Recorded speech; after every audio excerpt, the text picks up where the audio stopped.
Hello everybody, Mariner here. How are you doing? It's a Thursday night and there's a Friday deadline, so we haven't got an awful lot of time for this show.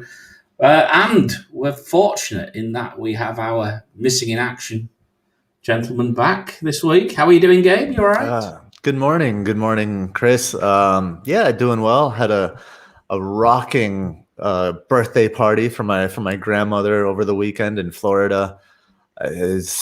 She's 90, so she turned 90 years old, and she was up dancing like a flamenco and stuff out of her wheelchair. So that's how good it was. A bit of whiskey went down, didn't it? Well, it's funny. We went, we were at a Spanish tapas place, and beer and wine only. She was so disappointed. So we got home like 11:30 at night, and she had to bust out the bottle of whiskey. So we drank some scotch at the end of the night. A woman from my own heart. Perfect. Marvelous. I'm pleased you enjoyed it. I think everybody enjoyed the show last week. I was dressed as a werewolf. I didn't bother with the philosophy part because I thought, well, what's the point? How can you possibly try and philosophize anything when you're dressed as a werewolf? I love that reasoning. Yeah, it's like, well, there's no point. And also, I can't empathize with it either. So what's the point? But yeah. So anyways, we'll go to that in a second. Really, just to run through what we're going to go through tonight, boys and girls, we're going to have a quick look at last week, and it was a bit of a funny week, I think, in some senses. We're going to look at the zonal matchups. We're going to look at NetXG, the matchups for this week, predictions, Algo, captaincy, and we're going to take some Q&As. If you want the fixture difficulty, you've got to go to the VOD, chaps, because that's where it is. We will not be doing any detailed fixture difficulty for the foreseeable future unless you guys tell us you want it back on the matchup show. And also, please please subscribe, please hit the bell. Check out the VODs as well, because there's a few there now. There's the NetXG one for Gabe. There's my fixture difficulty as well. And there's more to come, including the Twitter Spaces NetXG, Gabe. That's going to be appearing pretty soon. It was a great conversation with Ray. Looking forward to getting that published because there were a lot of points, when you're so involved in something, sometimes you can't see the way other people see it. So it was nice to have just different people asking questions and Ray asking follow-up questions and that. So do check that out if you're looking for some more insight on NetXG. Absolutely. And I've got my Grimsby Town beer look. You can even see the stadium through the bottle. It's like a Harry Potter kind of beer. There's like a whole world in the can. It's because I've still got the green screen set up and no green screen. That's amazing. It's a great camp. Anyway, very quickly, just whilst we line you up, let's have a say hello to a few people. So first of all, happy Deepavali or Diwali to everybody celebrating. We've also Thavindra's in there, wishing everybody that. We got a runner is in, Blue Danube guy, Aviz is in, Javed's in, Rubber Ducky's in, Akib's in, Javed's in. Yes, okay, just a few just to start with. So I think more people will come in as we go. So Gabe, let's crack on and let's go to the philosophy. And I'll just put it on the screen. Might help, might it? Let's start with that. There we go. There we go. So this week's FPL philosophy of the week comes to us from a philosopher born in what is now Poland. His name was Arthur Schopenhauer, and the quote goes as follows. Please, you could say that, because I wasn't going to try and pronounce that. I almost made you. I was going to say, whose quote is this? Come on, tell us. But anyway, here's how the quote goes. Talent hits a target no one else can hit. Genius hits a target no one else can see. So Schopenhauer, he built on the idea by a German philosopher, Immanuel Kant, that our reality is made up of a complex lattice of filters. We kind of have these filters of reality, and therefore we don't have a direct experience with it because all of reality comes to us through our filters. We have our biological filters as humans, but we also have our social filters that we've acquired along the way. So he explains this quote in that genius comes from seeing through the filters, a reality that no one else can see. In FPL, those moments of genius come when we see kind of beyond the noise, even beyond the noise, not just external noise, but the noise of our own thought patterns, and get that next the next big riser to grab his hauls before anyone else, even ourselves, see him. So that's what I'm kind of trying to manifest for all of us haulers here this week. Akib's just posted in the chat, toilet twilight philosophy. Hey, I do my best thinking that on the toilet. I do my transfers. I do my transfers on the toilet. You always message us from the toilet asking us about transfers. That's true. I had a psychology professor in university, and I'll never forget this quote. He said, "There's nothing more overrated than bad sex, and there's nothing more underrated than a good shit." So there you go. Well, there we go. I think that's philosophy of the week, actually. That'll be the philosophy of the week, yeah, too. There we go. So Schopenhauer, if that's how you say it. That's not bad. Fair enough. I don't know. Well, anyway, excellent. As I say, there's no point me doing one of those. It's a waste of time. Right, let's dive into these matchups then and the engine room for game week 11. And first things first, we're going to review what happened last week. And I reckon I might be able to do this in record time. Are you ready, guys? Let's fly. 2.5 goals, Manchester City, fail. Next. Predicted clean sheet, Manchester City, fail. Next.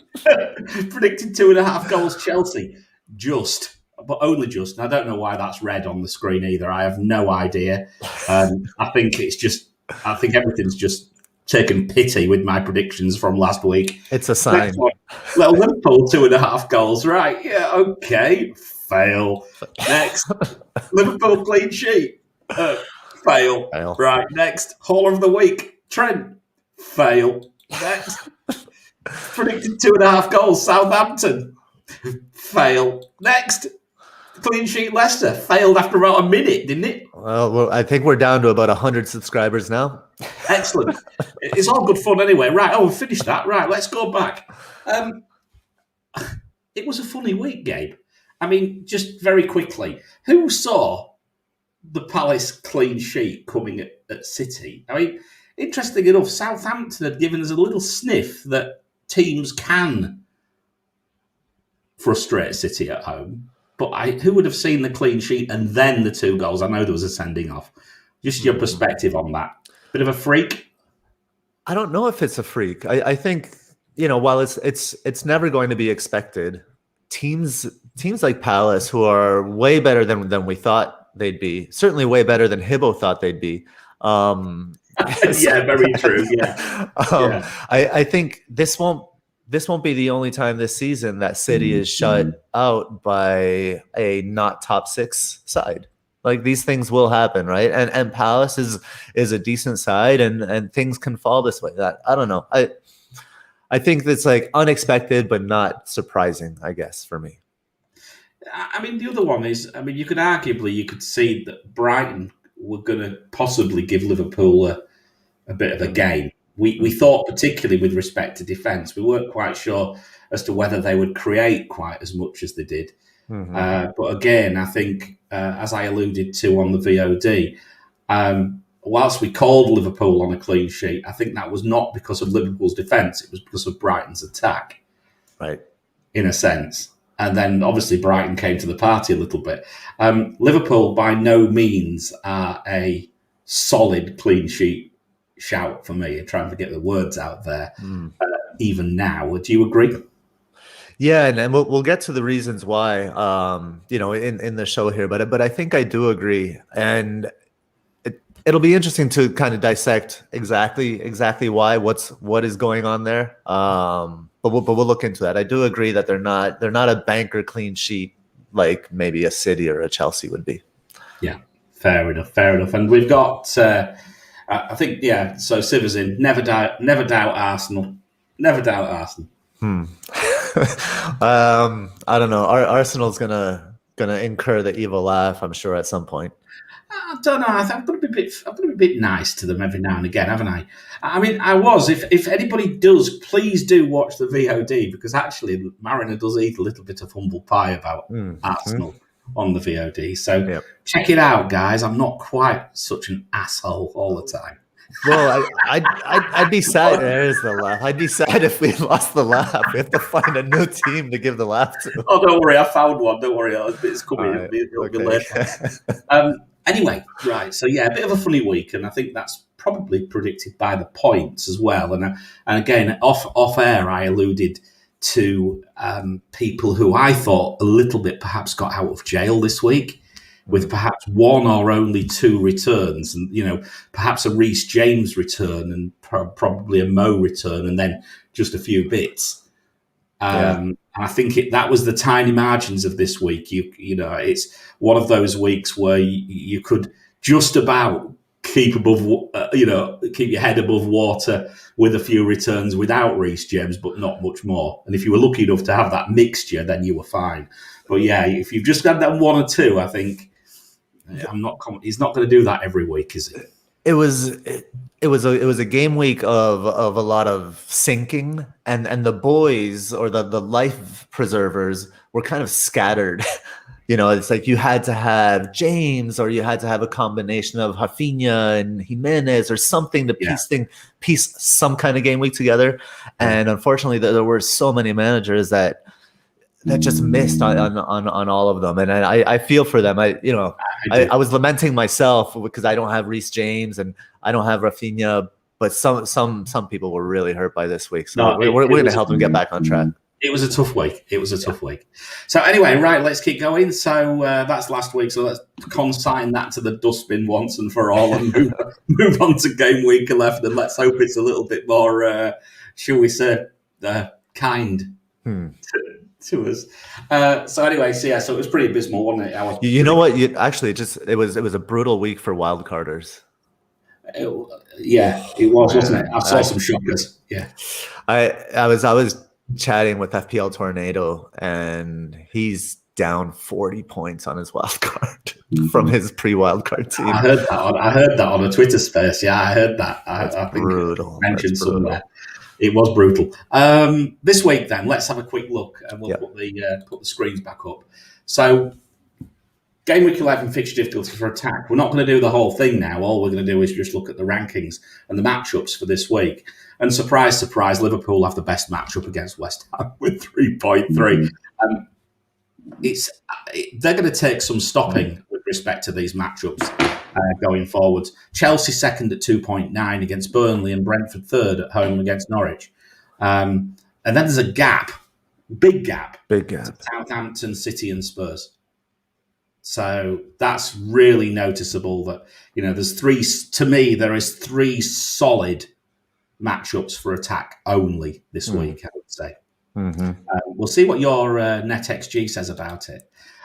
Defensively, there's only one super solid defensive matchup, and that is Brentford, of all people. And again, Brentford are pretty good at home, but Norwich are just awful away. And that's the point. Someone said, "Oh, I'm playing Brentford players against the Championship side." Well, I think that's a fair. Unfortunately for Norwich fans, I think it's fair. It's a pretty fair sort of discussion. Chelsea 1.7 second home against Burnley. That's still a very solid clean sheet shout, by the way. Very solid. Brighton third 1.4 against Newcastle. But I've pictured this Janssen, isn't it? I've put on the screen. Not quite sure what he's thinking about with that picture, just for those that are watching it. But he's got like gas face. It looks like he's uncomfortable because he has some gas face. He's got gas. Just one thing though: does anyone own a Brentford defender?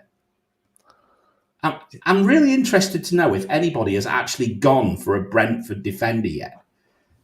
Just let us know in the chat if you have. I think some people went on Pinnock early when he was showing he was getting some bonus points when Brentford would keep a clean sheet, right? And he was getting those bonus points because he was kind of the hub of their possession on that left side, the kind of deep lying possession on the left side of the field, and he was just kind of like the axle there. He was pinging it like in different directions. So he was involved in a lot of passing. He had a lot of matches where he where Pinnock had a lot of matches where he had the most passes, successful passes completed in the game, and that leads to bonus points.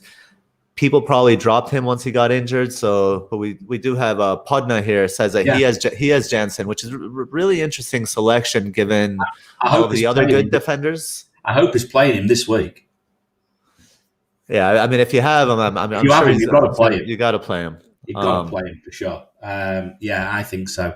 Because the next thing is even more telling, actually, because when you look at the next screen, which is the average fixture difficulty, and this is where we're talking about, the best chances of, shall we say, that double return, perhaps on the base of clean sheet and a return for a Pinnock or a Janssen, perhaps. Because I think, and again, I checked this before, and admittedly, I've put Trent, Chilwell, and James on the screen because they're the people who are probably going to be owned. But I checked this out, and Pinnock and Janssen are really the only two with threat this season. 0.22 and 0.17 non-penalty XG each, respectively. Pinnock's got some assist potential as well. And he's got 33% goal involvement, actually, at home, which is quite interesting. Now, there's been a lot of talk about Henry. So I went off and had a dig at Henry and see if I could find anything to put him on the screen.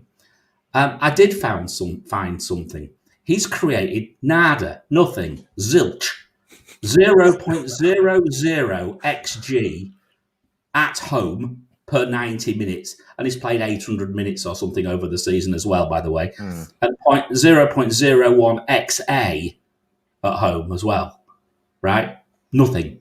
So he might have some decent heat maps, but certainly not created anything. But you mentioned that Livramento was a bit like that till he scored, right? He was. And, everybody was talking about Livramento. He's getting forward. Henry's getting forward too and doing nothing, like as you noted. So I would probably, like, if we're looking at, if we like Brentford defenders because of the potential clean sheets, I would go for the guys that are likely to get bonus points on. Like, there are some defenses where you go for the attacking returns. I don't think Brentford is that defense. I think Brentford is the defense you target the bonus points. Yeah, fair enough. And whilst we're on it, Chelsea a second. I nearly said Chelsea because I'm just going to talk about Ben Chilwell.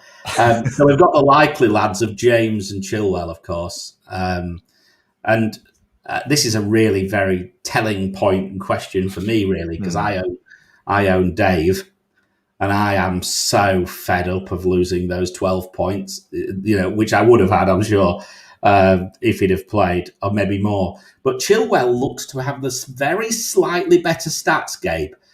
0.49 against 0.29 XG at home, 0.17 against 0.07 XA, and 18% expected goal involvement against 10 for James. But the data sets are small, 180 minutes and 142 minutes. So I think we're going to come back to this overall chat later on.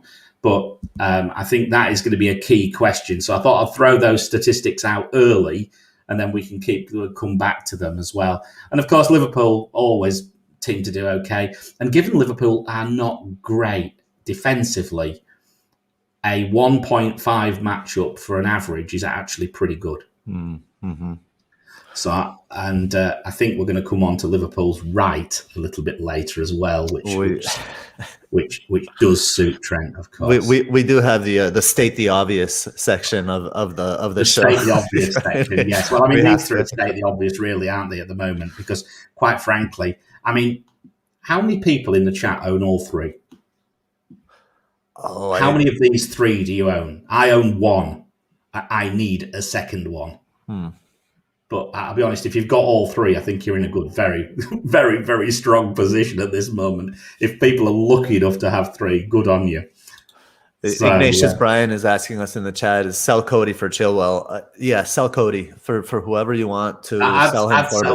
I'd sell Cody for a strategically placed dustbin. Exactly. Anything is better than Cody. Man, we're being a bit unfair. Cody did cross the halfway line this year, didn't he? For England. He did. I think he also crossed to congratulate Jimenez for his goal or something like that. All right. Anyway, look, let's go on to the net XG, Gabe. So over to you. And what we've done, just to set the scene, is we've done your existing one, which you've been working on to start with, doesn't include home and away. Correct. But then we have also got the both today. So, but first things first, how did we do last week? Last week, I don't have that up. Oh, come on. Didn't you? I thought you'd be ready. I thought you'd be all ready for this. I'm ready for what's on the screen, but I mean, to go over the predictions for last week, I believe net XG predicted, I don't know, was it between 4 and 6 correct scores. Came close in others, and compared to other models in the FPL community, it was right there. It's again, it's early doors for net XG. So what we're looking for is we're going to see if the predictions improve throughout the season. I think that's our main focus, at least at this stage. I think that's fair enough. Yeah. I'll tell you what, the first thing which stands out this week, and I'm going to bring you in on the actual matchups for this week, but it's not predicting many clean sheets again. Right. And I think last week we had three or four clean sheets. Yeah. And the lowest prediction is the same as the lowest this week. It was 0.55. This week that bottom was for Burnley. So we'll see 0.55 again. That's right in the middle. So it's kind of use your judgment. Look at the actual team. Could Brighton score against Chelsea? It could happen. I think like around half sounds about right to me. Yeah, it's interesting because, I mean, obviously what you can't underestimate is the effect of the goalkeeper, right? Mm-hmm. So, the effect of Ramsdale last week. And right. And the effect of Krul on the flip side, right? Yes. Yeah, absolutely. Letting what was it? Rodrigo's shot go underneath him for the 2-1. So of course these are things that we can't predict or expect, but we can take note of and pin it for future predictions. Well, certainly I think we will do when we come to one of the games this week, because one of the goalkeepers has a particularly negative effect on XG on net XG at the moment. We'll come on to this. But anyway, it's just very quickly just looking through them, Gabe. So we've got Brentford top on the overall one at 2.11, Chelsea 2.05, and Brighton 2. Mm-hmm. So that's the expected goals which you think, and that's basically you're going to predict 2 goals for each of those teams, correct? Correct. Yeah, we would expect them each to score 2 goals, and there are others that we'd predict 2 goals. Even if you're going down to 1.67 for Leicester against Leeds, we'll talk about them more later as well. 1.64 Leeds against Leicester. Again, we'll explore that later too. You're predicting Liverpool at 1.73 as well. Only 2 goals. Interesting to see whether that's going to come to pass. Right. Well, I mean, West Ham have been good, right? And again, that's another one of the highlighted matchups, and we'll go over exactly why that's. I think maybe some people would think it'd be higher because of Liverpool's form, and I think that's fair. But West Ham have good stats. They've been good all season, really, and they've been difficult to play against. So, yeah. Just at the bottom, then we'll move on to the other one. So we've got Burnley, you mentioned 0.55, mm-hmm. Palace at 0.94, Manchester United at 1.02 as well. So that's Manchester United not expected to get an awful lot, but possibly 1 goal. So maybe not a clean sheet for City as well. Let's look at the other one, though, because this is where it starts to become a little bit interesting when we start to put the home and away effects in. Mm-hmm. And that's on the screen now. And now it becomes a little bit more polarised, as perhaps you might expect. Chelsea have gone to 2.65 net XG from 2.05. Brentford have increased 2.38 from 2.11. Liverpool have gone up 2.02 from 1.73. And Arsenal have gone up slightly from 1.96 to 1.84. Now, that could be due to their home form or the opposition's away form, of course. or vice versa. So, for example, Brentford are very good at home, aren't they? And that's one reason why Brentford have bounced on the when we start looking at it by home and away. Right. So that's interesting. What's your perspective on this? So I think we are starting to see the effect of home and away, and it's different for some teams than it is for others, right? However, for home and away, fans are back in the stands, so we expect to see more of a differentiation there. But I'd also say, given that it's half the sample size, that there's more room for variance. Yeah. We still don't know yet. It's still early to determine whether the differences are differences due to variance or difference due to actual home and away. And that's something that, of course, we'll keep monitoring. That's why it's good to compare the aggregate versus the home and away on a weekly basis, right? No, absolutely. And you're right. There's only half as many. Only half as many data points. So yeah, it could be we could be barking up the wrong tree completely at this moment. But at the bottom, Burnley still bottom, 0.58 instead of 0.55. Palace 0.95 instead of 0.94, so pretty close. West Ham 0.96 instead of 1.37. So all of a sudden it becomes a little bit tougher for West Ham, and Wolves a lot tougher. 0.98 against 1.46. So there we go. You've got Palace 0.95, Wolves 0.98. They play each other. That could be a low-scoring game. That concerns me as a Jimenez owner. I mean, I think for Jimenez owners like ourselves, what you're banking on is the expected goal involvement that Jimenez has on that team, which is quite high. I don't have that number, the exact number in front of me, but it is high. And yeah, NetXG predicts that game to be probably a 1-1, maybe a 2-1. It could go in either direction, but NetXG would probably say 1-1. If there's a goal, I like Jimenez to be involved, assist or a goal or something. So I wouldn't be too concerned on that front. I might bench him. Wow, big call. I might bench him. I'll tell you who I might bench him for in a few minutes. Okay. Right, let's keep going. What we've done as well is we've compared the NetXG home and away against the matchups, just by ranking. So what we've got now on the screen is the usual green is good, red is bad scenarios, okay? And I've just put the NetXG for Gameweek 11 home and away against the matchups for fixture difficulty for Gameweek 11 home and away. And you can see that the top third and the bottom third are fairly strong, I think. It's fairly good correlation. Match up the colors. It goes wrong in the middle. Mm-hmm.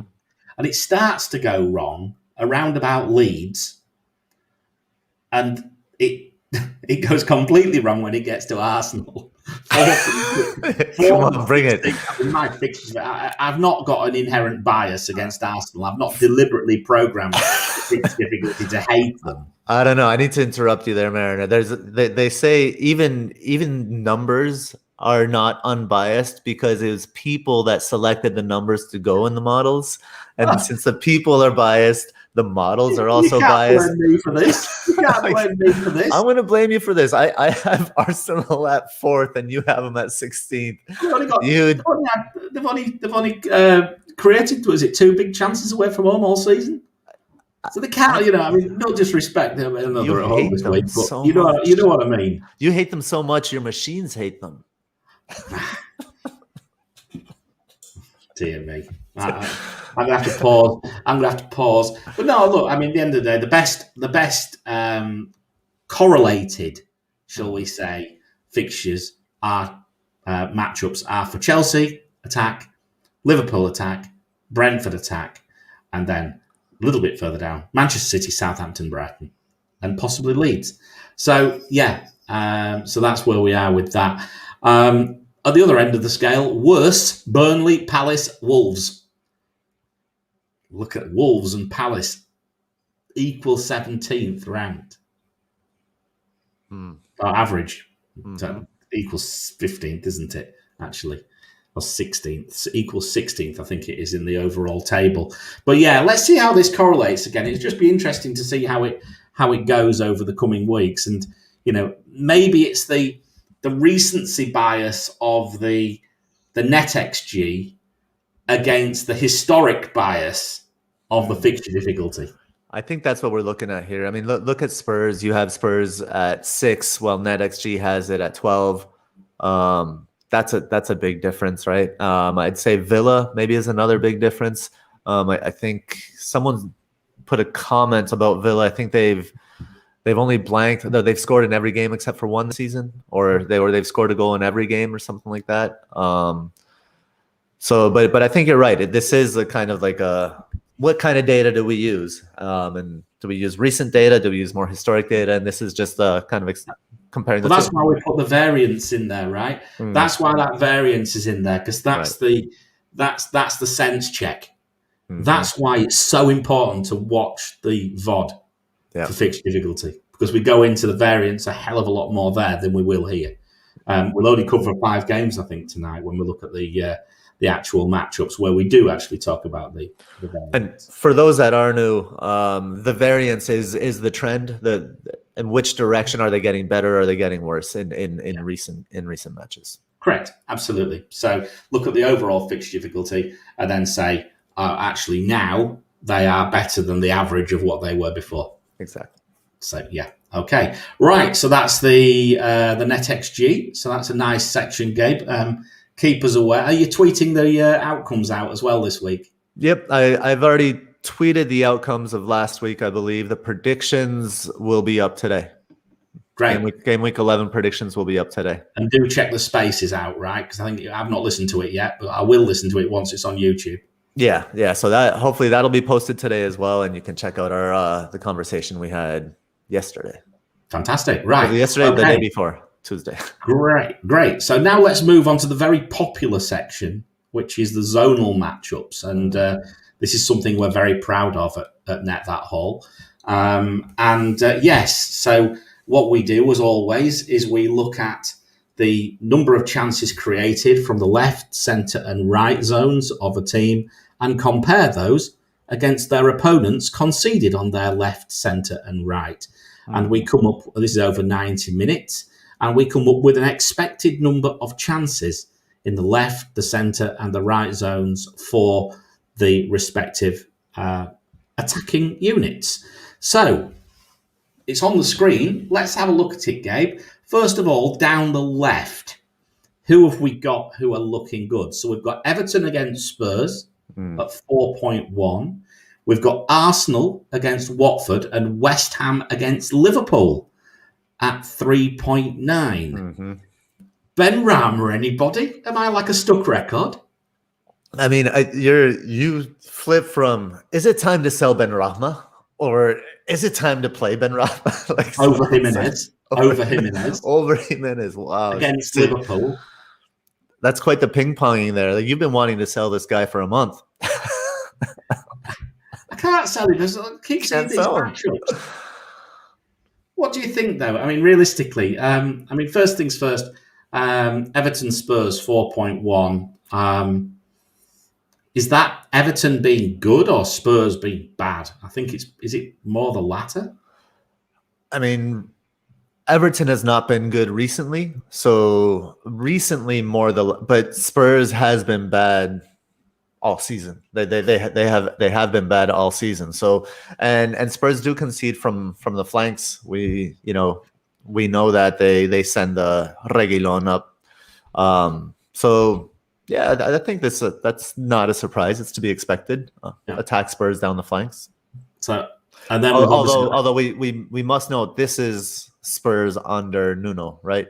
Yes, of course. It might change. We'll learn a lot today in the conference, whatever, closet cup. I don't know. Are they in the National League?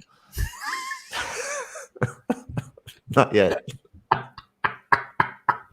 Oh dear! Right, so Spurs incurs the evil laugh. Yeah, they do this week. Arsenal against Watford have a decent matchup down the left-hand side, and also West Ham against Liverpool. But I think unless you want to talk about the Arsenal-Watford, I'm going to come straight to the West Ham-Liverpool game. I think, despite what your metrics say, I've got a funny feeling there might be a few goals in this. West Ham, Liverpool. Yeah, so I'm writing about this matchup this week for FPL matchups. I don't think we need to talk about. I mean, we will talk about the obvious and what that means. We'll also talk about Jota now that Firmino has a hamstring injury. But I want to focus kind of on West Ham's defense and attack. Mostly because I don't feel like I've grasped the quality of the defense yet this season. Like I've seen them concede, but not too much, and I wanted to learn more about them. So in studying West Ham, I noted that they have the 5th lowest expected goals conceded, 11.55, but they also have the 2nd fewest big chances conceded with 12, which was surprising. City are first in that regard, by the way. The Achilles heel, as is noted here in the zonal matchups, is on their left-hand side, where this is from a defensive perspective, right? The West Ham have conceded the 7th most chances from that side. They've conceded 37 chances from the left, as if we need another reason for Salah. There it is. That's probably. I'm just going to flick forward to the slide, and then we'll flick back. But there we go. Okay, it's there anyway because since we're talking about it, so we might as well put it on the screen. Okay. Right. So West Ham are also right. So that obviously that left-hand side for West Ham is a vulnerability. That's where Cresswell is. Cresswell is still such an important player for them, right? Especially from a creativity and maturity and perspective. He brings experience, and his distribution is phenomenal. But he can be exploited. Other attackers can exploit him. So on the defensive side. So, but here's where the interesting part comes for people considering bringing in or maybe bringing back Diogo Jota. And West Ham are vulnerable in the air. They've conceded the 5th most headed chances, 26. So Matip or Van Dijk could benefit from this vulnerability. They're both joint 3rd for headers on goal this season. They have 8, but Jota, he sneakily has 7 headers on goal, and he scored 2 of those, while Matip and Van Dijk remain scoreless in that department. So I think Jota could be a sneaky play here. It's not the best matchup for him, as we see centrally. West Ham do not concede so much in the center, but they do concede the headers. I think what this kind of stat means is that it's a good week for Trent. I think Trent could benefit. He's taken the 3rd most corners this season. He's taken 39 corners. So there could be some kind of fantasy goodness there. And NetXG looks at this game and it predicts a 2-1. So it does predict goals, as you mentioned, Mariner. I think a few more. I think it understates. That's why I'm going for the 2.5 or more. I mean, if you look, right. as I said on the fixture difficulty VOD, Liverpool have broken the metric now. They're actually the negative. The negatives, though, it just destroys it. I mean, I'm going to have to start thinking about how I recalculate this thing sooner or later. And West Ham's defense is not terrible, right? But I think the fact is again, you look at that right hand side matchup, 5.1. And I know a lot of that is Mo Salah, to be fair. Not as much Mo being good as West Ham being bad, but it just stands out, and I think it's a fairly obvious positive matchup for the week, I think, isn't it? Yeah, and what I will say, Liverpool at 1.73 net XG predicted for Gameweek 11. It's also, we're talking about a team that is in red hot form. That 1.73 predicts 2 goals. An extra goal would not be surprising, right? For a team in that kind of form. No, because he needs 0.05 XG to score, doesn't he? Yeah, exactly. So when you're working with a stacked deck. On the flip side, right? Is that where you were going to go as well, to the kind of the West Ham attack? Because I did want to talk about. I've got the slide on the West Ham attack, so I think we can come back to that because I've just moved back to this other slide. So we want to talk about the Ben Rama side of things, right? Right. Well, that's what I mean. West Ham attack. Yeah. On this slide, yeah. Yeah. So when the zonal right, the zonal matchups, right? They don't look good for Antonio. As we can see here, it's at 2.8 in the center compared to 3.9 on the left and 3.2 on the right. But I do see the Hammers scoring in this match. They have a predicted NXG of 1.37. The zonal matchup heavily favors Ben Rahma, mostly because of the number of chances West Ham create from the flanks, more so than what Liverpool give up. Liverpool ranks about mid-table for chances conceded from the right with 33 compared to 21 from the left and 27 from the center. But West Ham only created 29 of 115 chances from the center zone, which is surprising given Antonio's goal involvement. Just by comparison, West Ham created, the 29 from the center, but 44 chances created from the left and 42 from the right. So it's quite the difference there. Antonio is the focal point of the chance creation, though. So if he, for example, if he pulls horizontally, then that's where the chances could be coming from the sides there. And so whatever West Ham do, I expect Antonio to be involved because of his expected goal involvement. But I like the fact that Antonio will be the center of attention for players like Van Dijk, right, and Matip. I think that'll create some space for Ben Rahma and for Bowen. Actually, I think they'll operate in a little bit more space as kind of inside forwards in this game. But you can never count out Antonio. He has an XGI of 7.45 according to Fantasy Football Scout, which is where we get most of our data. All of the net XG data comes from Fantasy Football Scout. Yeah. And that expected goal involvement is second only to Salah, who's at 9.17. So you do see something coming from them. It's strange. I was going to say, Gabe, though, what I would say, and I know we were chatting off air about this, but that West Ham Central matchup, I haven't seen a good one all year. Right. And it's because of the way West Ham kind of create chances. And they do create chances, and they do, West Ham have the third highest expected goals this season, 18.22. And that jumps to the second highest expected goals on target. So they're quite clinical with their finishing at 21.31. If they remain clinical, you could see them surpassing the predicted net XG. And if they do, that means, they're scoring 2 goals. You expect Antonio to be involved. Alisson prevents only approximately 0.2 XG per match, and Fabianski's stats are negligible in that regard as well. So with negligible goalkeeper involvement or influence, I could see goals here. I'm calling it 3-2. Liverpool 3-2. I think that's reasonable. Even per the predicted net XG, I think it's reasonable given the context. And we always say you add the context to the numbers, right? Yeah, absolutely. All right, let's quickly look at the centre and the right. So in the centre, Southampton against Aston Villa, 4.5. Wonderful. I don't own anyone. And what's his name? Breuer's back, isn't he? Or apparently he's training anyway.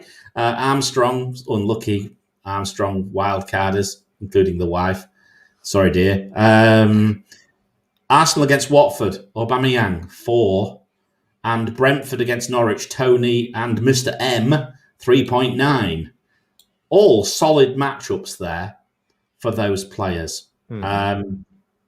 Very, very. I think there's a lot to be said about Aubameyang this week. A lot to be said. I think Breuer's a great shout. I quite like the idea. They play Friday night, don't they? Southampton against Villa, I think. Yeah. I just wish I owned him. I just wish I owned one because I just feel like I've got Livramento. I think I might have to play him.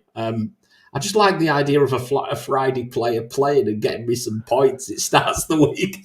It makes the glass of wine on a Saturday afternoon so much more palatable. It really does.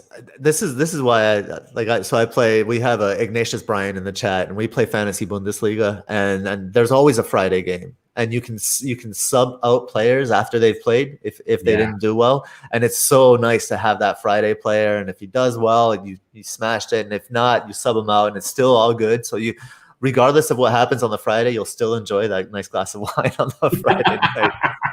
So I think, look, I mean, we're gonna talk about Brentford a little bit later on. So, and I mean, I think Arsenal we've spoken about. I think there's been spoken about quite a lot. It's an extremely good matchup against Watford, and I think it's a great shout. Aubameyang and Mane are like the two great shouts that everybody's just terrified to get. I don't know what. I mean, the other thing is, for example, I think the problem is when you're looking at Aubameyang, you say, well, I've got Vardy. And why would you go from Vardy playing against Leeds to Aubameyang? To me, that's exactly the sort of game you want Vardy for. He's just like 2 million too expensive, right? Yeah, it's very difficult. I think that's the problem. Very difficult, very difficult. All right, on the right-hand side, we've already spoke about Liverpool. We don't need to talk about that. We're going to come back. We'll come on to Rafinha, I think, against Leicester. We have absurdologist, which I love the name, saying, "Did I miss the philosophy?" So yes, sorry, Zach, you missed the philosophy. You'll have to go back and check that. It's but who was it from this week, Mariner?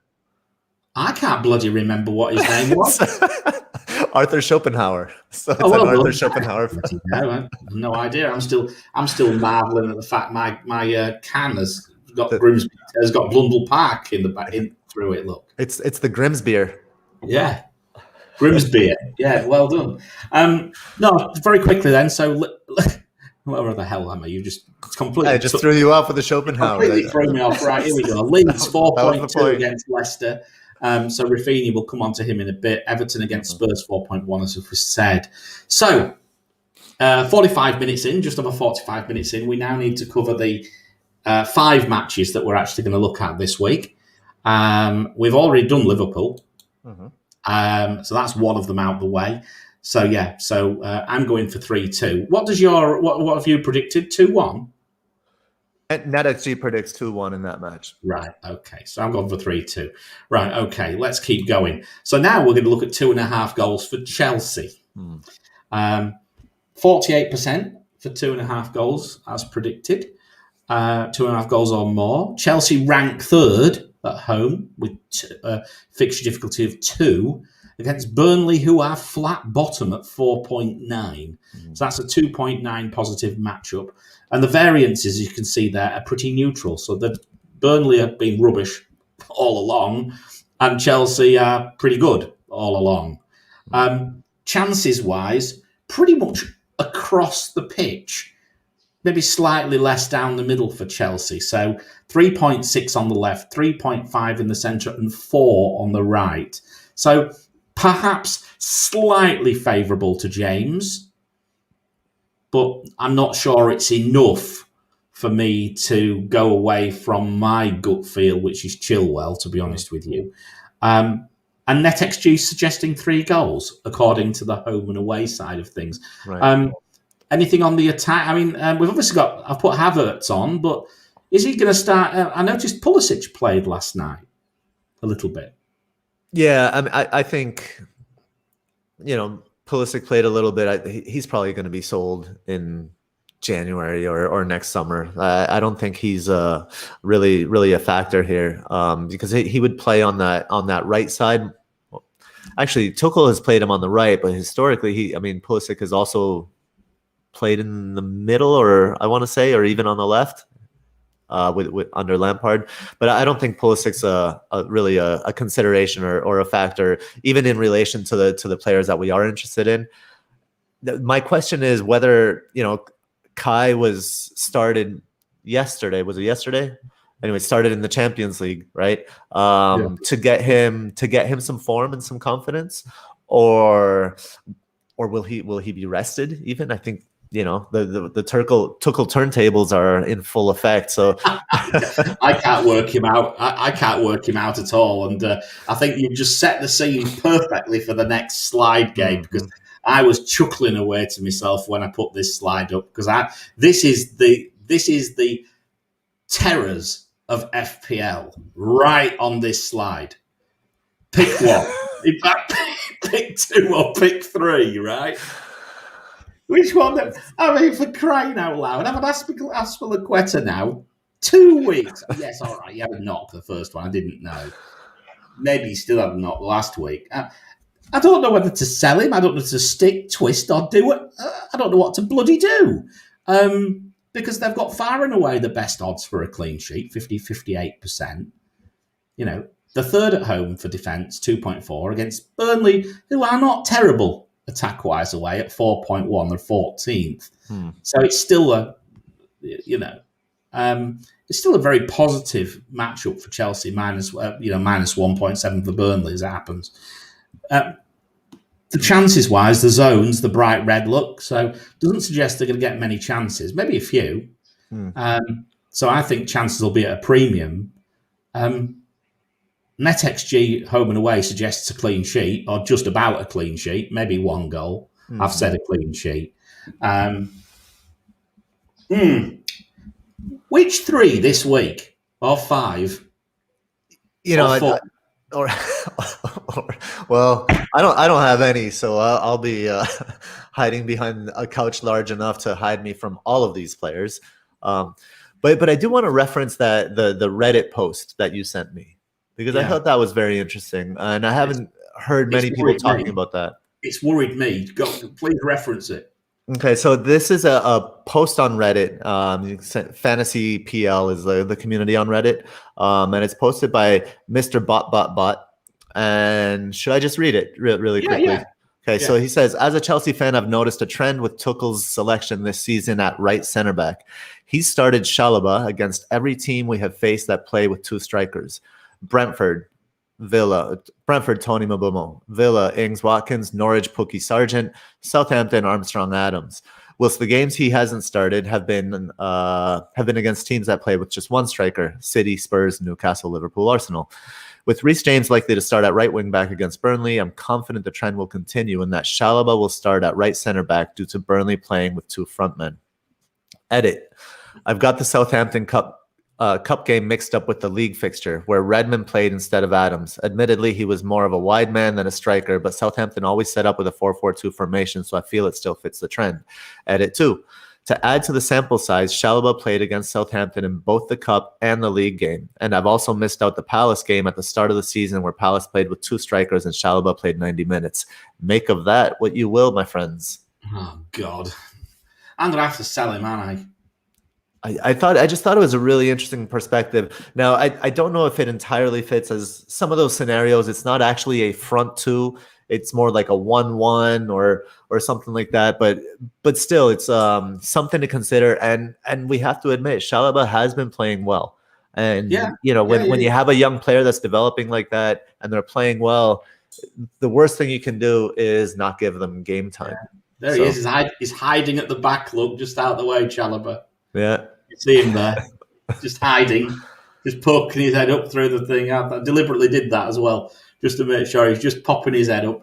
I mean, look, it's an interesting post, and it's something which worries me greatly. I thought of even doubling up with taking Diaz to Chilwell, actually, and doing it that way. But then I thought, well, I'm just going to have to make another move anyway, so I'm locking in an extra transfer. I may as well just go straight to it and just be done with it. Because Diaz isn't a bad pick. I don't like him at the moment, but he's not a bad pick. Eventually they're going to get these defensive returns again, City for sure. I think it's the first time in the matchup show we haven't covered City. Oddly enough. Very odd. The next one then. So it'd be interesting to know what everybody else is thinking about this Azpilicueta sort of issue. If anyone's got an Azpilicueta-sized problem in the chat, do share what you're doing.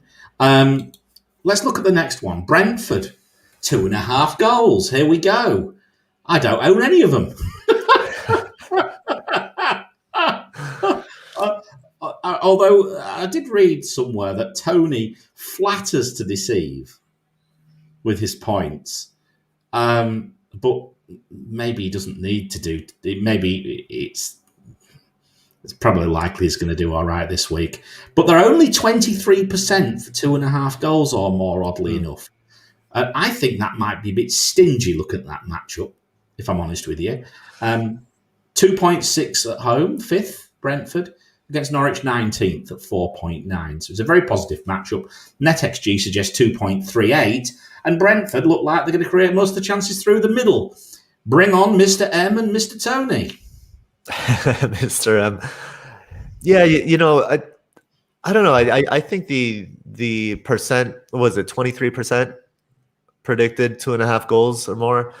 I think that's fair because I mean, I don't expect this game to be super open. I don't think Norwich is going to come at Brentford or anything like that. So I don't expect it to go like the Liverpool game did for them, for example. And Brentford aren't they are a methodical, data-driven team. They aren't this high-flying, balls to the wall attack kind of team. So, I could see 2 goals. I think 3 is a little bit of a stretch, just because of the nature of the team. Remember, they are a newly promoted team, even if they have done so well in recent games. But my data suggests that if the matchup's over 2, it's a very, very, I think it's something like 70-something% chance of 2.5 goals or more. It's hard to argue with those numbers. I'm just starting to play with that. That data might start creeping its way in. It could easily. Last week it was terrible. It never predicted anything right, but neither did I. But most weeks it's pretty good. So we'll see what it does. We'll see what it does in future. But yeah, I think it's fairly solid shout. I think Norwich are just that bad, and I think this is a pretty solid shout as well. I think Norwich. I'd be surprised. I really think that Brentford could keep a clean sheet this week. I'm a little bit worried about Raya and not being there, but the those in the know like him, 48% chance of a clean sheet, second best odds. I think equal second best odds this week. Their defence ranks 5th, 2.8 against Norwich at bottom. So it's a minus 3.1. Again, that screams clean sheet to me. Norwich aren't going to create much, particularly through the middle. You think there might be a goal, though, with the net XG. You're not so confident. Not so much. I mean, net XG did predict a goal for Norwich last week against Leeds, and that came to fruition on the header by Omobamidele. Yeah. I don't know that they're going to get the same kind of chances against Brentford. However, I will say that perhaps on a counterattack, perhaps a goalkeeper mistake. I know nothing about Álvaro Fernández, so yeah, for me it's a wait and see. I'm just really not sure because I know so little about the new goalkeeper. I'm going for it anyway. I'm going for it 3-0. 3-0. Yeah, I'm not going for 3-0. I'm going to disagree there. And I'm going to be, I just hope to God that it's not Tony or Buemo scores. Right, let's have a look. This is my hauler of the week, everybody. It's a slight change. I've gone for Pinnock. I think the joint matchups are just so good. He has some chances as well. He's got a bit of involvement, particularly 33% involvement. So there we go. I'm saying 3-0. I'm saying there's your 33% goal involvement, which means he gets one involved in one of the goals, and there's the haul. So I think he just edges Janssen. Interesting enough, Pinnock, 5.78 points per 90 is averaging at home. That's because of the bonus points. I mean, if Pinnock, if he gets a clean sheet and he gets 3 bonus points, I'd consider him a hauler. Now, did you catch the earlier part of the show? I think Nahal came in late. So Nahal's comment for the podcast listeners is Rico Henry, hauler of the week. And, but it's spelled weak, W-E-A-K. Hauler of the week. I don't know if that's a play on words. Yeah, that's clever. Yeah, it got past me. But I love this hauler shout because I just think Pinnock is quite the underrated player. And I can see a long ball from Pinnock to Mbumo flashing down the right side. Pinnock on the left side, Mbumo flashing down the right. A long diagonal ball from Mbumo's space. Off the post. I was going to say that. True to form, Woodworkio will hit both posts and then it'll go in. And then it'll go. Yeah, there we go. That's my prediction for the week. Woodworkio. Right. Okay, so that's the hauler of the week as well. What we're going to do now is we've got a couple more matchups we're going to look at. The first one is quite an interesting one, and Brighton. Can I just call before we get to Brighton? Of course you can. Just because Ignatius says fellow Adama owner, I've been trying to get rid of Adama like a friggin' wart. He's like a wart that just keeps coming back. And I've been wanting to get rid of him for a month, and I can't because of all the other fires. I feel your pain, brother. Well, yeah, I think we've all been having trouble with that, haven't we? Trying to get rid of players we don't want. Yeah. I've been Wart of the week. Wart of the week. That'll be a new one, won't it? Wart of the week. Right. Okay. I quite like that. I might have to do that one going forwards. Let's look at Brighton, and the fixture difficulty likes it for a clean sheet. 2.3 at home, ranking 2 Brighton defence, but not quite, just on a little bit of the wane there, according to that variance look, at 1.1. Against Newcastle, 3.7, ranking 12, also waning a little bit attack-wise. But obviously, Callum Wilson's back.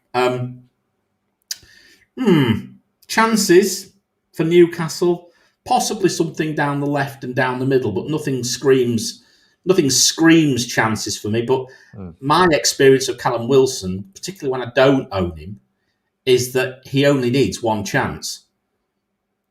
And this could be one of those Sanchez 2-pointers rather than a Sanchez 6-pointer. But the matchup likes it. You've got it 1.12 with respect to goals. What do you reckon? On balance?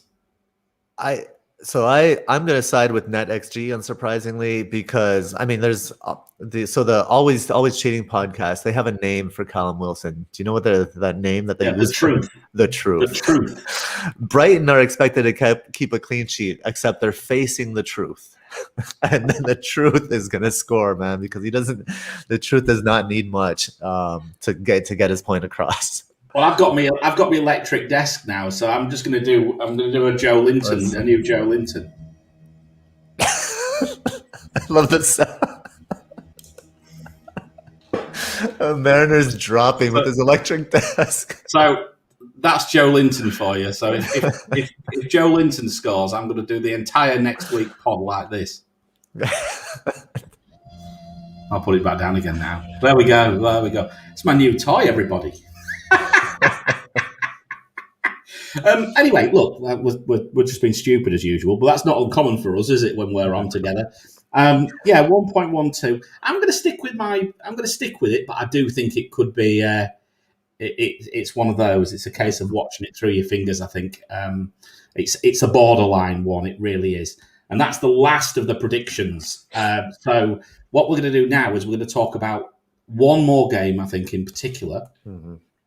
And this is where, Gabe, you're going to come back in again, because we're going to talk about Leeds against Leicester. And this is an interesting game. So let me set the scene. Odds on 2.5 goals. Leeds, 15%. Leicester, 19%. Odds of a clean sheet. Leeds, 25%. Leicester, 27%. Neither particularly favourable here. Fixture difficulty. Leeds, 3.8, ranked 13th at home. And getting worse, probably due to Bamford not being around. Leicester, 3.9 defence, ranked 14th, improving away. Leeds defence at home, 4.1, ranked 16th. And Leicester attack away, 3.7, ranked 10th.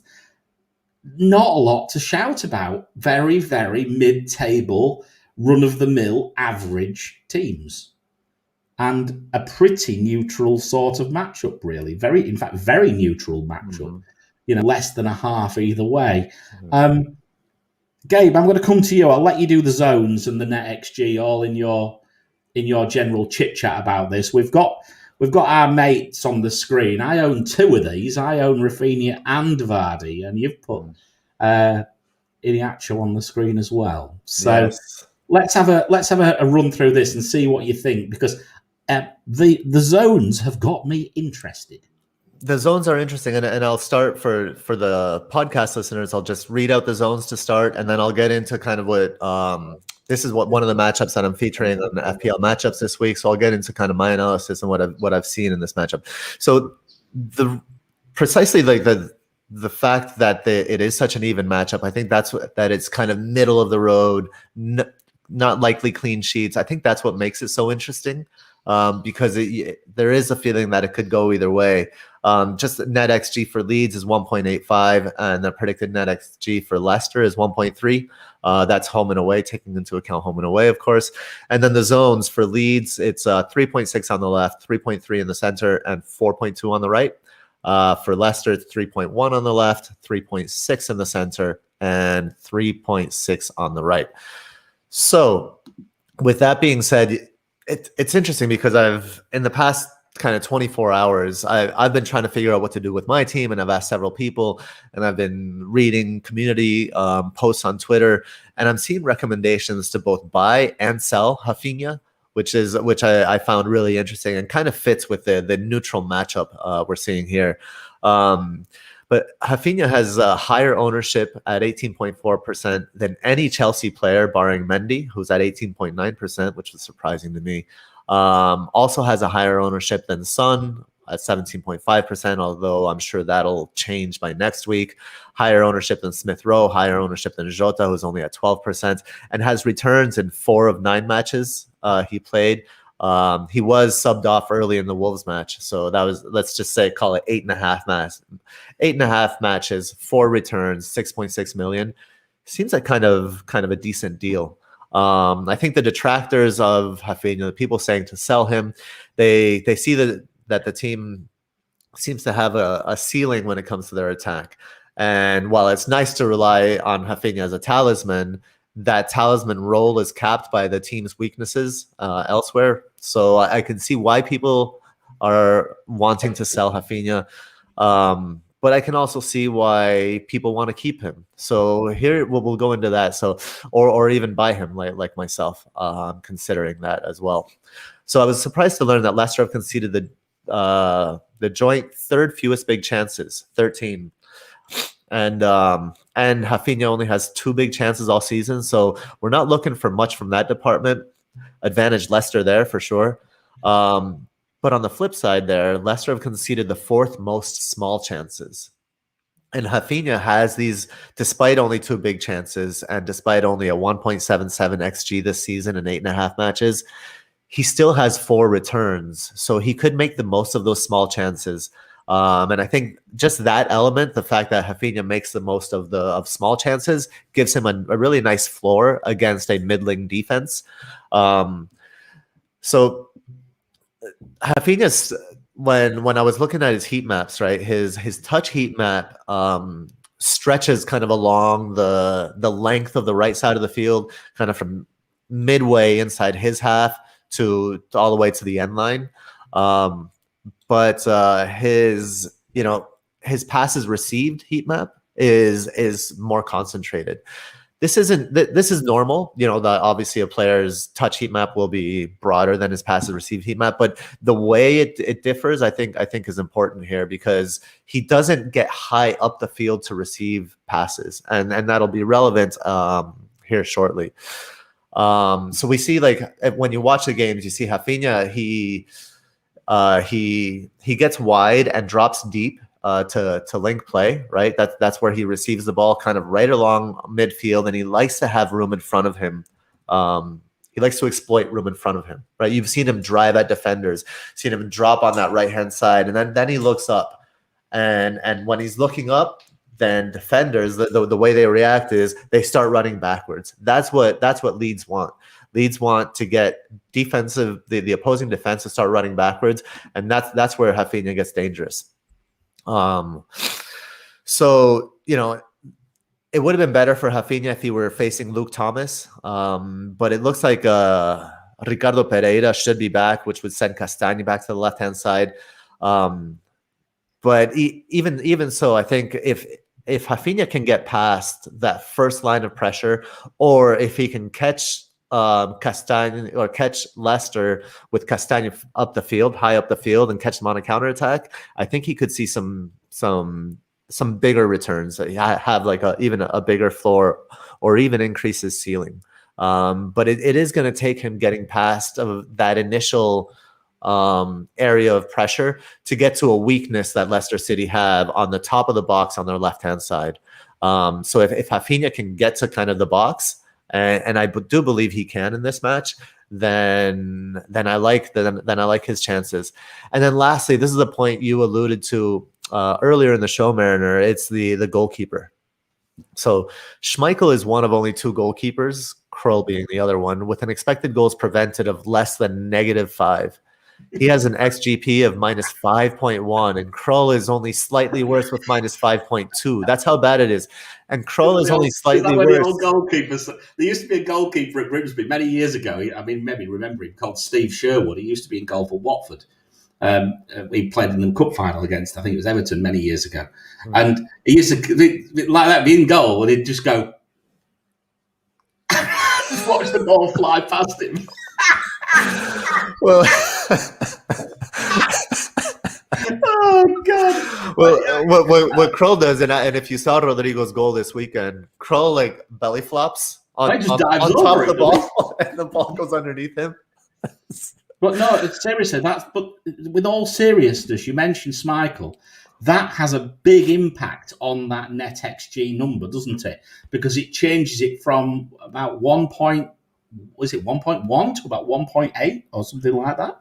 Yeah, so I mean, if this is kind of like to illustrate what NXG is trying to do, and including a goalkeeper role, without taking the goalkeeper expected goals prevented into account, the net XG would be approximately 0.5 lower, which translates, given where it is, right? So I'll bring it up here. Difference between two. So let me put it back on the screen. We're looking at the difference between 1.64 and 1.14, which predicted to be the difference between 1 goal and 2 goals, right? Yeah, or 1.85, 1.85, and 1.3.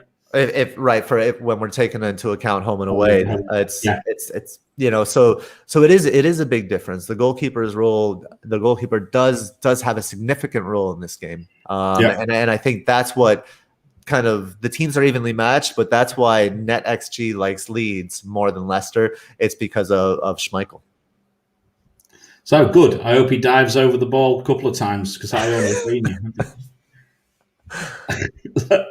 That's perfect. I like that. No, but I think the first thing which really stands out to me about this net XG, about how it gives you a more true picture of it, because it's taking into account other things, right? I like that. Yeah, very much so. Okay. Do you want to cover shall I move on? Yeah. Okay. I'll do that last part when we get to the special friend. So your Alchemist of the week, right? Seeing as though we're still on this topic, is Iheanacho. So Iheanacho. So the Alchemist pick this week is Kelechi Iheanacho, and the Alchemist quote is, "I'm like everyone else. I see the world in terms of what I would like to see happen, not what actually does." and I love this quote because it takes into account, and it's almost like a poetic way to excuse confirmation bias.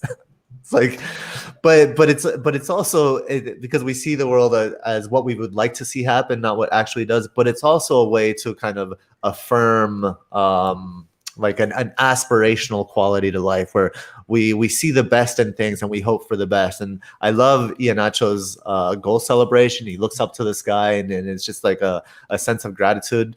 But the reason I like Iheanacho this week is because the touch maps for the touch heat maps for Vardy, Tielemans, Iheanacho, and Maddison show that Iheanacho and Tielemans are much more active, and they combine much more. They play closer together and combine much more.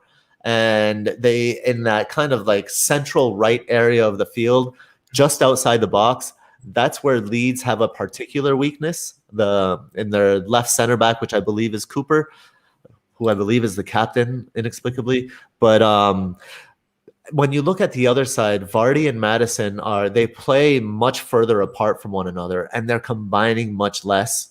So I just like the tactical weakness matches up, and the partnership matches up, and it's kind of like that partnership that lifts Kelechi Iheanacho to be the Alchemist pick this week.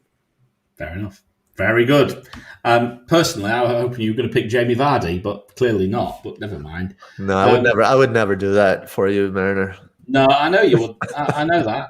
But it'll be interesting to see how it goes. Look, I love him. I think he's a great player, Nacho. And watch him be benched. They're going to play with one up top. Oh, God. Braj gets in the way again. As usual. Nothing new there, then, eh? Brodge. Why? At least he's starting now a little bit. At least, although did he get taken off at half time last week? Yep.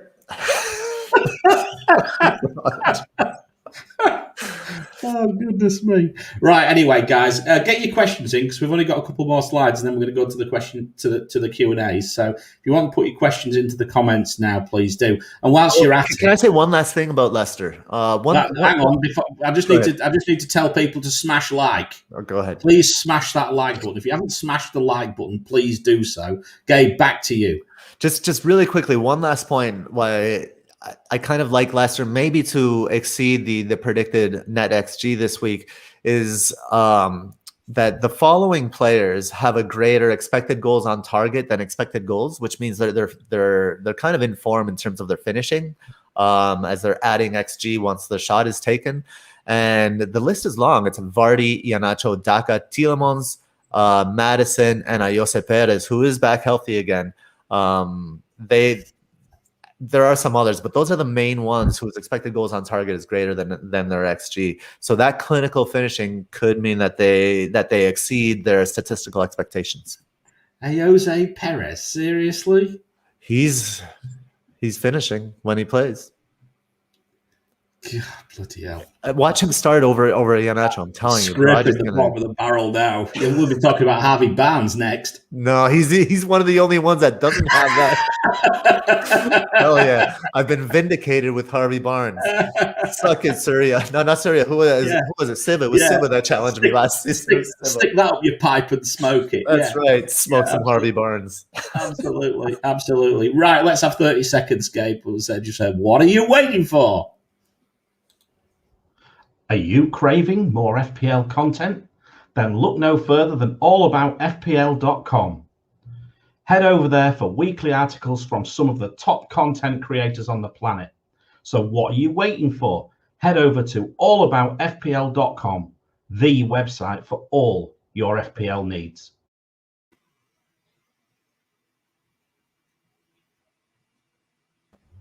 What happened there? You happened again, Mariner. Did it cut out? Did it cut out to you?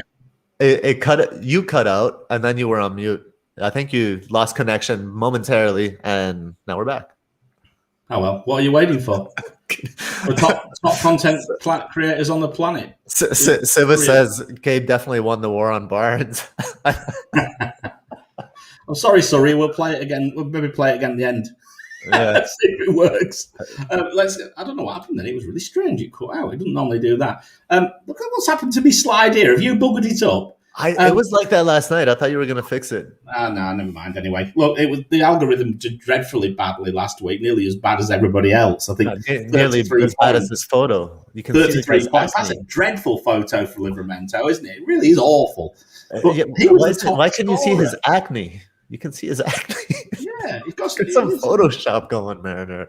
It's nothing to do with me. Don't blame me.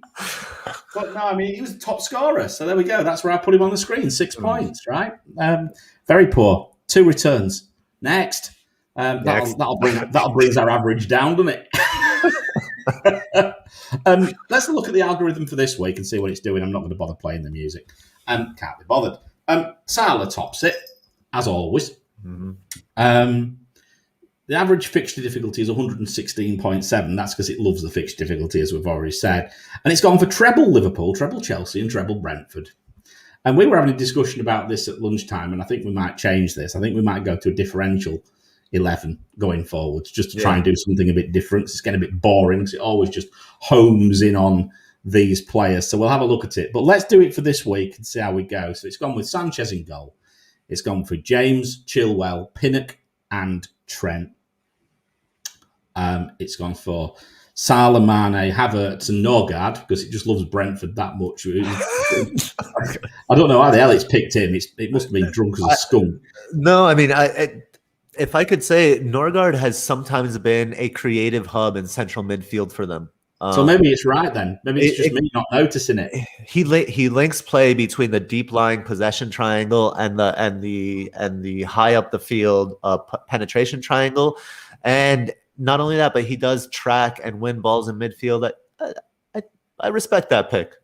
Well, and it does love the premium defenders. And it's really homing in on them very, very strongly, and it's homing in on Liverpool. Because to be quite honest, the top two midfielders were Salah and Mane, and then third I think was Jota. So he was just sat there as well. And of course you can't pick them all. So I think that's where we're going. Salah captain, team value 101.2. We'll have a think about it over the international break as to what to do with this part. We might keep it and just bring it out when people are looking like they're going to free hit. So we might keep it because the data's there. Yeah. What we might do is just bring it out because we're trying to trim the show down a little bit, aren't we? Consciously trying to trim it back 15 or 20 minutes. And we're at an hour and 20 minutes, so not no, that's okay because we're literally 10 minutes away and we're done, and we'll take a few questions around. Perfect.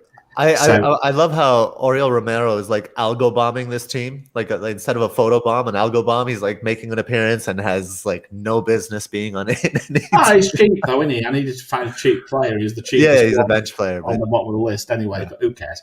Right. All right. Let's have a look at the captaincy. How are we doing? Well, the metric's now recovering. It's now at 70%, but it keeps continuously captaining Salah. The metric has learned. Have we learned? The metric has learned it.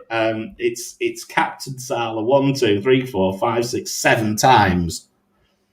Right? 1, 2, 3, 4, 5, 6, 1, 2. Yes, 7 times. Failed once with him. And in fact, the week that I changed the way the metric worked very slightly to include the odds, which it now includes, if I hadn't have done it, it would have been Salah and he hauled that day. I hate you because I'm going with the metric all the time. Yeah, and I changed it very slightly. I did say I was changing it that way, didn't I? But yeah, there we go. 186 points, 18.6 points per game week. So it's doing well. And there we go. Look, he's threaded that little pass through on the screen. That was a great goal by Henderson, actually. Yeah, it was. It was a good finish. Fabulous goal. Right, okay. What did the community poll do? Well, it went 71% Salah, 11% Auber, 6% or 11% in total between James and Chilwell, and 7% for Tony. But Salah still is going to be enormously captained again, I think. Yep. But I think there's little chinks of whether there might be some little differentials nibbling around the edges, but you've got to be brave. Would you agree? I would give it a different name other than bravery, but yes. Stupid. Yeah, all right.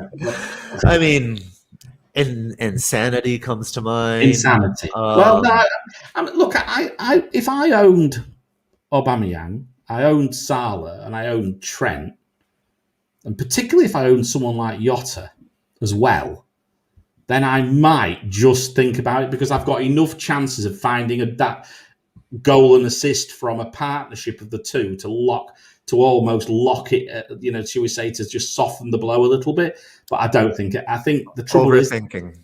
I've done it before. I've done it a few times over the years, but I wouldn't do it at the moment. But exactly, and that's the problem. We've never had a player this highly owned. No, I've done it before. I've done it with Bruno before. With an effective ownership at basically 200. It's damage limitation for somebody like me who would love to just eliminate the captaincy altogether. This is a dream.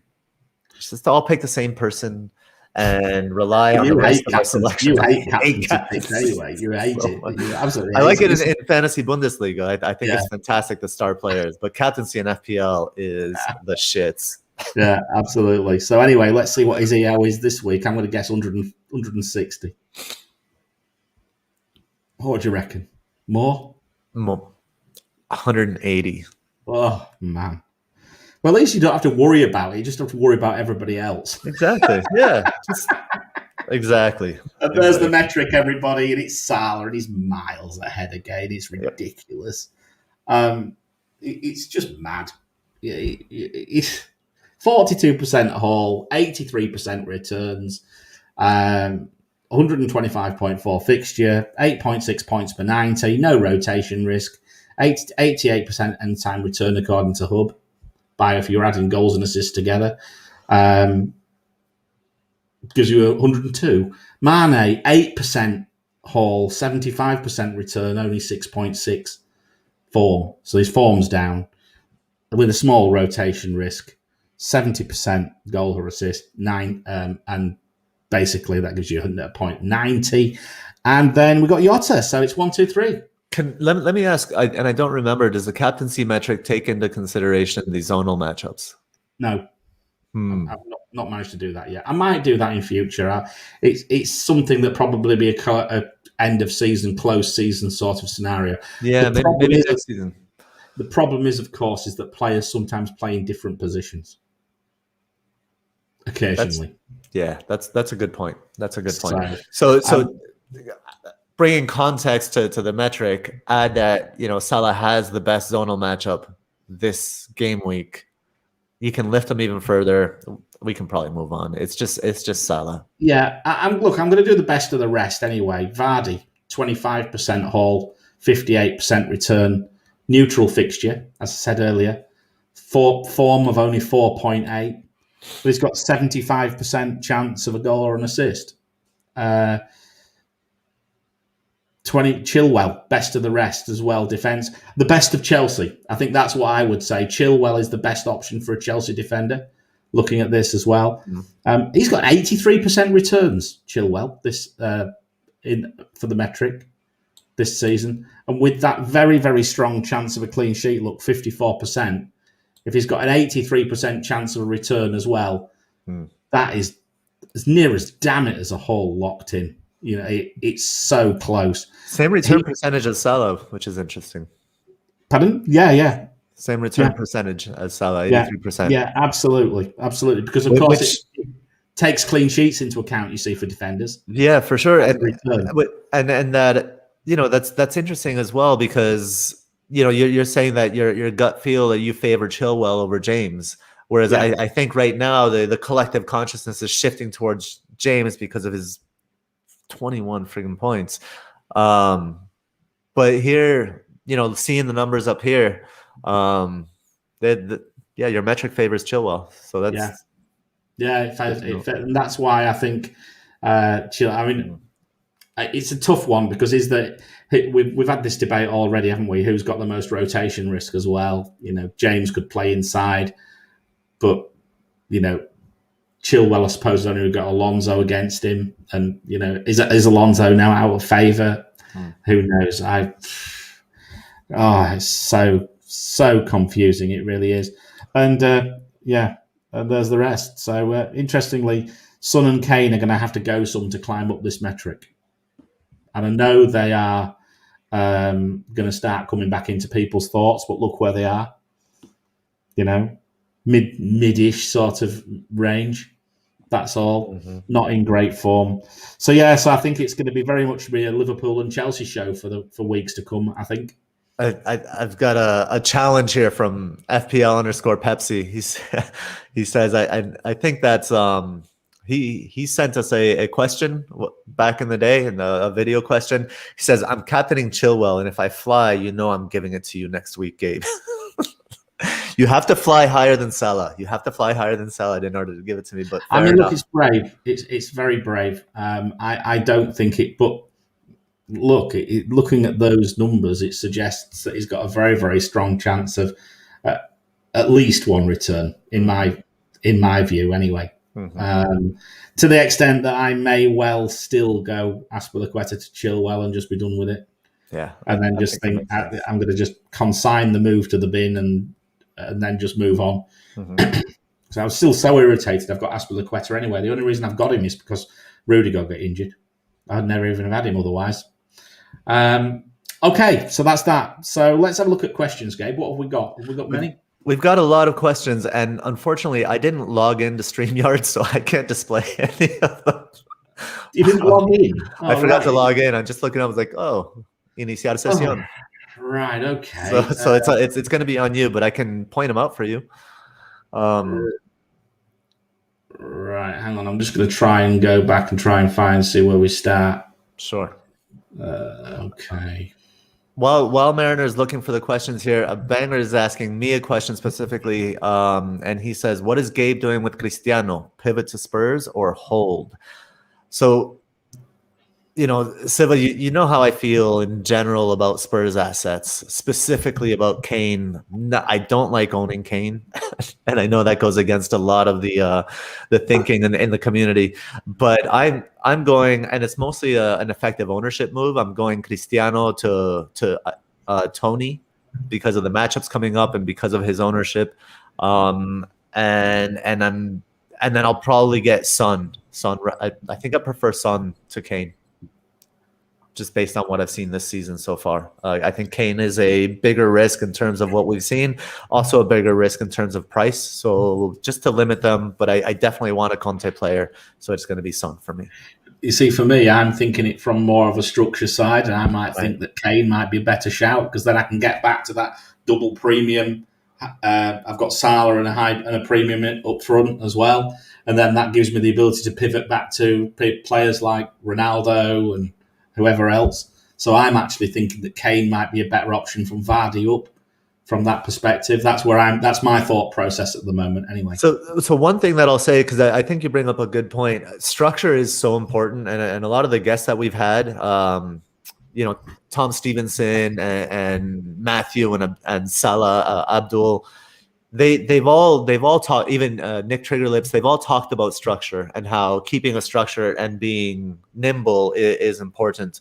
Now, one thing I will say is I think it's a question. I don't think it's a given that Ronaldo is the better asset to own for United than Bruno. I don't think that's a given. We haven't seen another penalty since Bruno took that one. I think that one is still in orbit. We don't know what the next one's who's gonna take the next one or anything. So I might look at that in a future matchups as the fixtures change for United here. You got some questions for us, Mariner? I was too busy listening to you. FPL Pepsi, if Mount is out with illness, do you think getting Jota in for a hit is worth it for the week? The other option would be to bench Mount and get Tony in for Pookie for a hit. What do you think? I mean, look, personally, I don't know that I'd bring Jota in for a hit this week. That's my first perspective. What about you? I favor the Tony in for Pookie move, because if Mount is ill, he'll be back next game week. He'll probably still be an important part of the team moving forward, less rotation prone, despite how he started the season. A lot of that was maybe fatigue from the Euros and stuff like that. So I think Tony for Pookie for a hit is fine. However, I'd like to I would ask who is the next sub, right? If the next sub is viable, then maybe save that hit. And don't take that hit and make the move next week and bring Tony in next week. If you've got Emile Smith-Rowe, like I've had on the bench second the last couple of weeks, so you've really got quite a strong bench. Yeah. Right. Okay.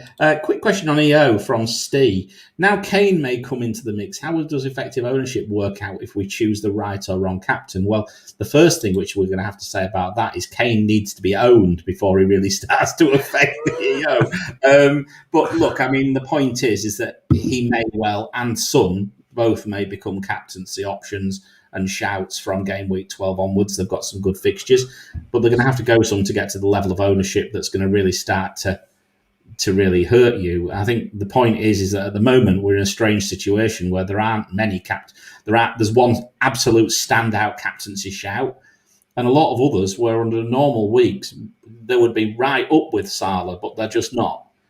So I think, how can I put this? I don't think I would force it. So I think at the moment, the way you play the captaincy, I wouldn't worry about the EO too much at the moment. If you own Salah and it's looking fairly confident that he's going to carry on doing what he's doing, just stick with that. I don't know what you would you add anything on that? I would just say that it would take two things. It would for the EO to change, I'm sure, but also just from a player perspective, it would take a resurgent Spurs attack, and it would take a dip in form from Liverpool and Salah. Because if Spurs are, resurgent and Salah maintains that form, I still can't see going away from him unless that's the way you play the game and you like the thrill. Yeah. Fair play. But even if Salah regresses a little bit, it's still a good captaincy shout. Even if he blanks one week, the chance of him blanking the following week, very low, pretty slim, Yeah. right? So yeah, absolutely. From oh my goodness me, what's that? Bike Meng Lang Sutting. Bike Meng Lang Sutting. That's not bad. My God. What a name. Love, thanks very much. Why do I always get these? Anyway, is Foden worth a sacrifice for Son from Gameweek 12 onwards, Gabe? I think you can find a better sacrifice than Foden, unless things change, of course. Unless Foden gets rotated, and I don't. But I think you can find people have talked about Rafinha, moving Rafinha on because his fixtures. I know they've got. I think he's got reasonable fixtures, 14 and 15, but. Leeds are still, he is quite talismanic and everything, but you can probably see why people are thinking about that. He's cheap, though. Yeah, I know. And this is the problem. 6.6 million. That's the challenge I've got with Son. And I've mentioned this a few times about the structure. I've got to change my structure quite significantly to get Son into my team.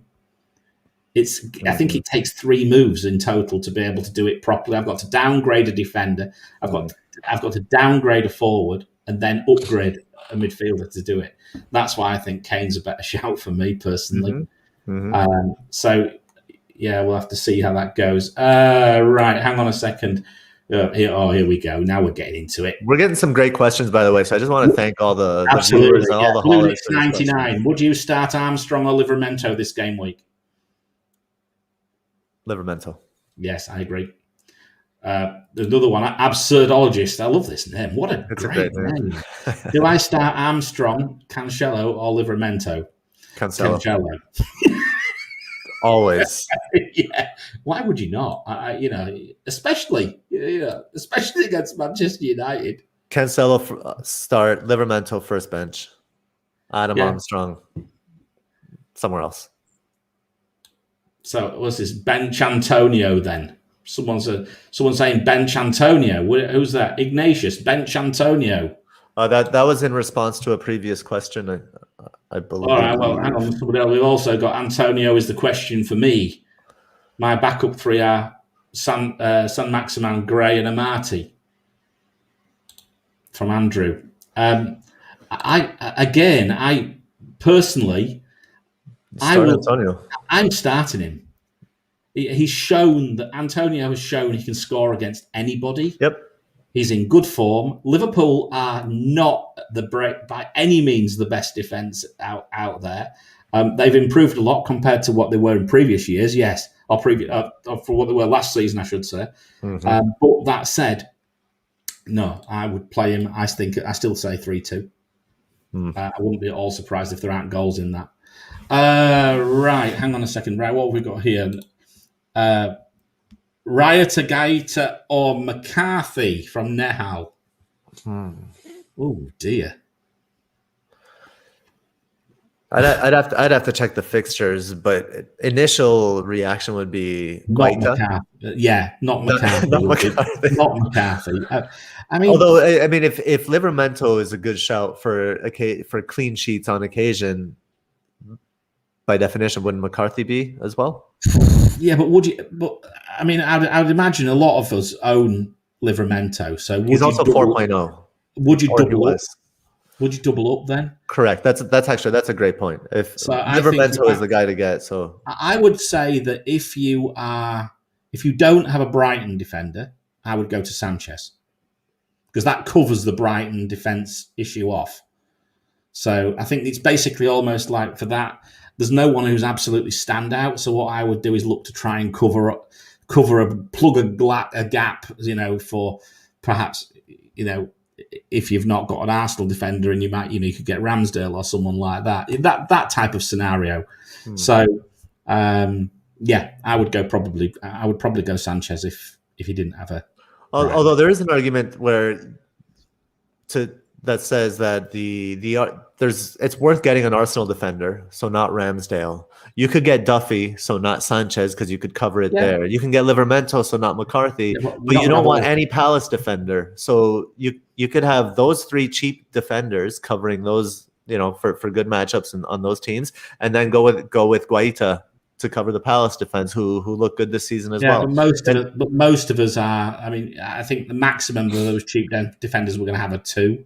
I would suggest. I don't know. I think it's reasonable to be thinking go the 3 budget defenders on 3. Let's say 3 underpriced defenders, given the team's performances thus far this season.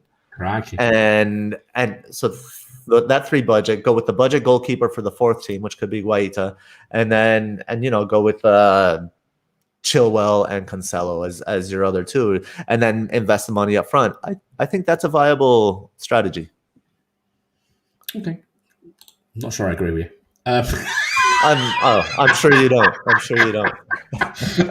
Ramanthan, best 1 week punt for more or less for 7 million and less midfielders. Oh my! 1 week punt this week. Who have we got? Depends if Mr. M. If they've not got our friend at Brentford, he's a decent shout. Under 7 million. Who else is there? I mean, you keep thinking about that. You could punt on someone like Hudson Odoi. I'd play I would say to play it safe, either Mbumo, Rafinha, something like that. Those are safe plays with some upside. I mean, you could look at the Palace lads at home, but the thing is that I'm not convinced on the basis of the net XG. I'm not convinced that they're going to do very well. Otherwise, I would have probably thrown them into the mix. But difficult. Astrolicious, bench 3: Livramento, Janssen, Mbuemo, Smith Rowe, Rafinha, Foden, Cancelo, Antonio. Wow. Bench 3 of those. Bloody hell, man! What are you doing to us, Simeon? That's an amazing team. Can you play them all? I wouldn't. Now, let's say who I wouldn't bench. I wouldn't bench Smith Rowe this week. I wouldn't bench him. That was the first one I would say I'll definitely not bench. I wouldn't bench Cancelo. I wouldn't bench Antonio. I wouldn't bench Rafinha. So that leaves me with Foden, Mr. M, Janssen, or Livramento. Oh, bench 3. Goodness me. Would I be benching Foden? No. I think I would bench Livramento, Janssen, Smith Rowe. You'd bench Smith Rowe at home against Watford. Are you mental? You'd bench Mbumo against Norwich. I mean, come on, that's a tough decision. You bench Foden. You're going to bench the City 9. You're going to bench. I wouldn't. I have no option. I think you're right. I think we'd probably have to bench those Livramento, Janssen. I could bench Mr. M, perhaps, or Smith Rowe. Mbumo or Smith Rowe. One or the other of those 2, I would suggest. Yeah. Wow, that's really tough. And I think everybody agrees it was a tough question as well in the chat as well. You're selling Cristiano, right? I am selling Cristiano. Cristiano is moving to Tony for me to free up cash for Son in midfield. There's a question. Aman Khan. You see the question from Aman? Is it down at the bottom? It was just below Simeon. That one? Sure, that's one of them. We'll just do this one. We can't do too many. We'll just pick one. Who would you remove if money wasn't a problem? Armstrong or Antonio? Armstrong. I'd remove Armstrong immediately. His other question is KDB to Son a good move? Now? Yes. Oh dear me! It's that derby screams KDB, doesn't it? It's just that sort of game. I mean, you could just imagine selling him and seeing what happens. I think you can wait a week. Yeah, I think you can wait a week for the move. And watch the game today. Watch the Spurs game this weekend, and then look for that next week. Crikey. We're doing loads of questions here. It's getting really busy on the questions. Great. Christensen to Chilwell, good move, or just start him and use one free transfer on Traore to Smith Rowe? Christensen is probably going to be rested, isn't he? Probably. He started in the Champions League. Have you got any other Chelsea players, mate? That's the first. Chelsea defenders is the first question there. Then, I would say do the Chilwell move. I think there's a bigger delta. Antonio and Ben Ram are both starting tonight. That's all right. They'll start on Sunday as well. Mm-hmm. I can't think that's a problem. Wilson, Jimenez, Antonio can only play two out of 3. Which ones would you play? Ooh, that's a good one. Mm-hmm. Bench Wilson. Bench Jimenez. Bench Jimenez. Interesting. I'm going on your net XG. That's on that, I think. I'm going on that. I mean, Wolves they have the same predicted. Wolves and Newcastle are similar, right? Yeah, but I think the home and away just swings it a little bit, and I just think there might be a. I don't think Wolves is higher than Newcastle for the predicted net XG. Not for the home and away. I don't think they were. No, I'll check while we move on to the next one. I think it was quite a big swing for home and away. Check that, but I would go with that. I might be benching Jimenez myself. I've still got to decide. Righty ho, crikey! I think we're at the bottom, are we? Got any more? So Newcastle is at 0.96 and Wolves is at 1.26. Yeah, but I think that is. I'm going back through the thing now. So here we go.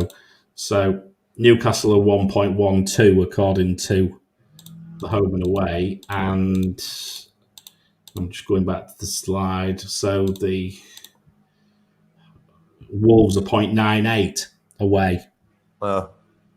That's why I'm thinking it's because again I mentioned that Palace is 0.95 and Wolves is 0.98 according to that home and away. So it's hard to say, but it's close. It's close. Marginal. It's marginal. You can see that because we don't agree. It's not.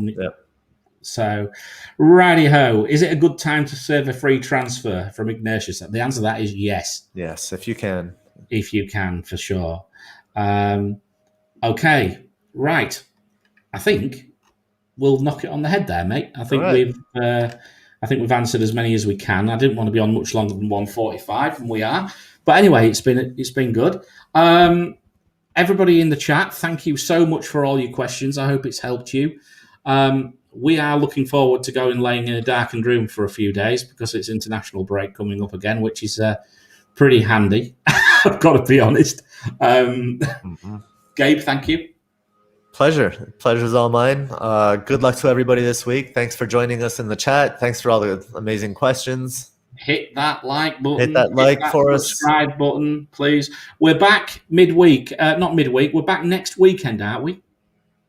Are we planning on trying to get us all on? Are we trying the awesome foursome? We're trying. So do join us next week. We hope to be all 4 of us together for the first time in a while. We know how fun those shows are. So we'd love to get a big crowd. Let's party next week. Yeah, absolutely. So yeah, as I said, guys, if you've not smashed that like button, please do. Also, hit the like, hit the subscribe button as well.